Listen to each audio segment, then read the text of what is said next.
सोलापूरच्या तापमानात मोठ्या प्रमाणात वाढ झाली आहे. अनेकांना उष्माघाताचा त्रास होतोय, तर प्रत्येकजण उन्हापासून स्वतःचं रक्षण करण्यासाठी प्रयत्न करतो. या संदर्भात बोलण्यासाठी माझ्यासोबत सोलापूरचे प्रसिद्ध डॉक्टर विशाल गोले सर आहेत. सर, ऊन मोठ्या प्रमाणात वाढलेलं आहे, तापमान देखील वाढ होते सातत्यानं. कशा पद्धतीने नागरिकांनी स्वतःची काळजी घेतली पाहिजे?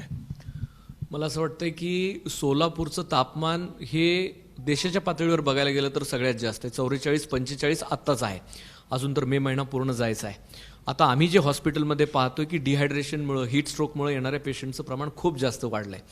सो हे आपण कधी ओळखावं की आपल्याला हीट स्ट्रोक होतोय किंवा डिहायड्रेशन खूप होत आहे? तर पेशंटला अचानक चक्कर येते, उभारल्यानंतर पाय थरथरत आहेत, उलटी आल्यासारखं होतं आहे, डोकं खूप दुखतं आहे आणि घाम खूप आला आहे. तर अशा वेळेला डिहायड्रेशननी BP कमी होऊन चक्कर येऊन उलटी होण्याचं प्रमाण खूप जास्त असतं.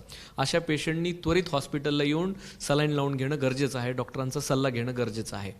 हीट स्ट्रोकपासून वाचण्यासाठी पेशंटनी स्वतःची काळजी घेणं किंवा लोकांनी स्वतःची काळजी घेणं पण गरजेचं आहे.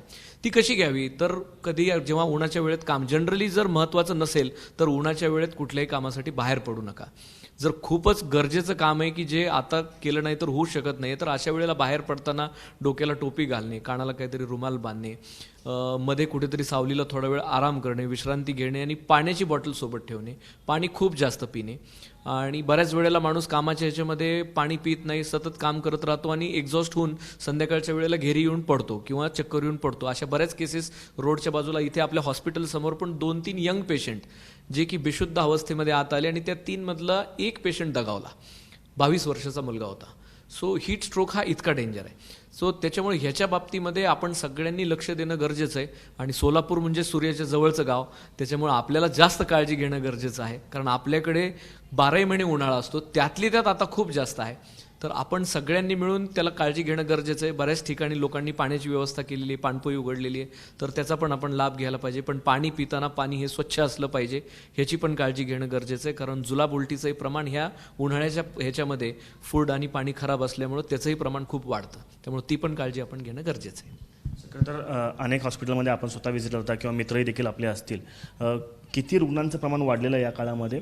सनस्ट्रोक असेल, हिस्ट्रोक तुम्ही म्हणताय तसं, की काय लोकांना त्रास होतो नेमका आत्ता पेशंट येत आहेत त्यांच्याकडून? म्हणजे आता जर 10 पेशंट ॲडमिट होत असतील तर त्यातले 3 ते 4 पेशंट ह्या उन्हाच्या त्रासामुळंच ॲडमिट होत आहेत. तसं बघायला गेलं तर हा आकडा खूप मोठा आहे. कारण सगळ्या आजारांचं मूळ हे डिहायड्रेशन आहे. डिहायड्रेशनमुळं kidney failure, liver failure, heart failure ह्या सगळ्या गोष्टींचंही प्रमाण खूप वाढतं आहे.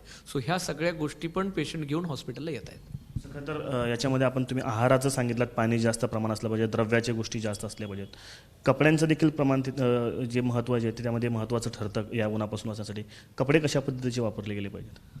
जनरली सुटसुटीत मोकळे कपडे वापरणं गरजेचं आहे. खूप घट्ट जीन्सच्या पॅन्ट किंवा खूप घट्ट शर्ट, 1-2 हे जाडजूड हे शर्ट हे नाही घालायला पाहिजेत. सुती कपडे घातले पाहिजेत, मोकळे कपडे घातले पाहिजेत.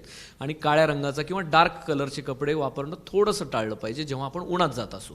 जर तुम्ही ऑफिसमधलं काम करताय, घरामध्ये बसून आहात, तर त्यावेळेला कपड्यांच्या बाबतीत असं खूप बंधन नाही आहे, कारण तिथे AC चालू आहे, फॅन चालू आहे सगळे. पण जेव्हा तुम्ही उन्हात जाताय, बाहेर जाताय, 2 व्हीलरवर जाताय, तर तशा वेळेला डार्क रंगाचे कपडे वापरणं थोडंसं टाळलं पाहिजे. तर लहान मुलं आणि वयोवृद्ध माणसं या सर्वांना सर्वात जास्त धोका कुठल्याही गोष्टीचाच असतो, सनस्ट्रोकचाही ते असावाच.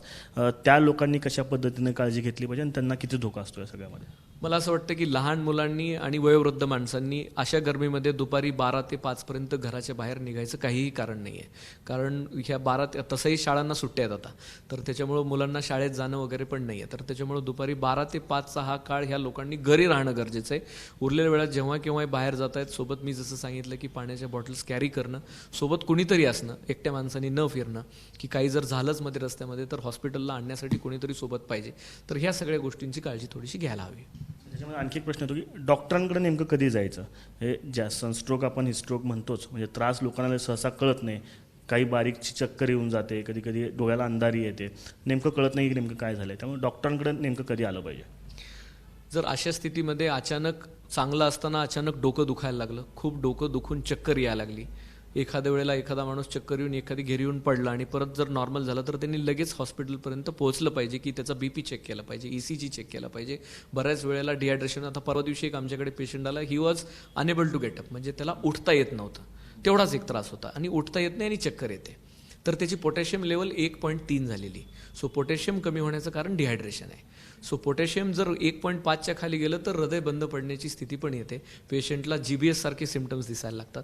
सो ज्या लोकांना वीकनेस आलाय, अचानक डोकं दुखतंय, चक्कर येते, उलट्या खूप होत आहेत, घाम खूप येतोय, तर ह्या लोकांनी हॉस्पिटलपर्यंत पोहोचलं पाहिजे. डॉक्टर विशाल गोरे सरांनी अगदी सविस्तरपणे सांगितलेलं आहे की डॉक्टरांकडे नेमकं कधी आलं पाहिजे, मात्र ते येण्याच्या आधी काय काय गोष्टी केल्या पाहिजेत आणि उन्हापासून स्वतःचं रक्षण कसं केलं पाहिजे हे देखील त्यांनी सविस्तर स्पष्ट सांगितलेलं आहे.